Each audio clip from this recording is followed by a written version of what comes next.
Qisqasi, Hindistonda Lionel Messini ustidan rostakamiga kulib tashlashdi. Avvaliga unga atab 20 metrlik deyarli Messiga o'xshamaydigan haykalni ochishdi. Minglab odamlar u bilan uchrashuvlarda palapartishliklarni yuzaga keltirishdi. Kalkutta shahri stadionida uni barcha o'rab oldi. Stadionga tushganlar esa sotib olgan chiptalarga rozi bo'lmasdan butun infratuzilmani vayron qilishdi. Messini xo'rlashyaptimi deb yozilgan mana shu videoga ham ko'zingiz tushgandir. Mahalliy siyosatchi va Messi birgalikda to'p tepishdi, siyosatchi esa ataylabdan dunyo futboli yulduzini yugurtirish uchun to'pni goho u yoqqa, goho bu yoqqa tepib, pulini olgandan keyin yugurasan-da degan ma'noda harakatlarni amalga oshirdi. Messining o'zi esa hammasiga kulib qo'ydi.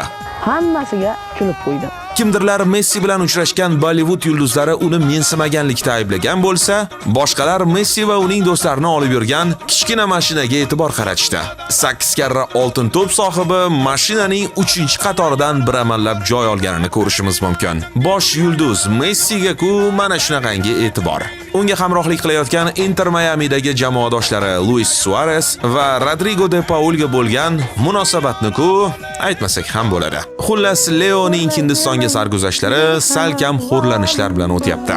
Lekin anchagina quvnoq kayfiyatda.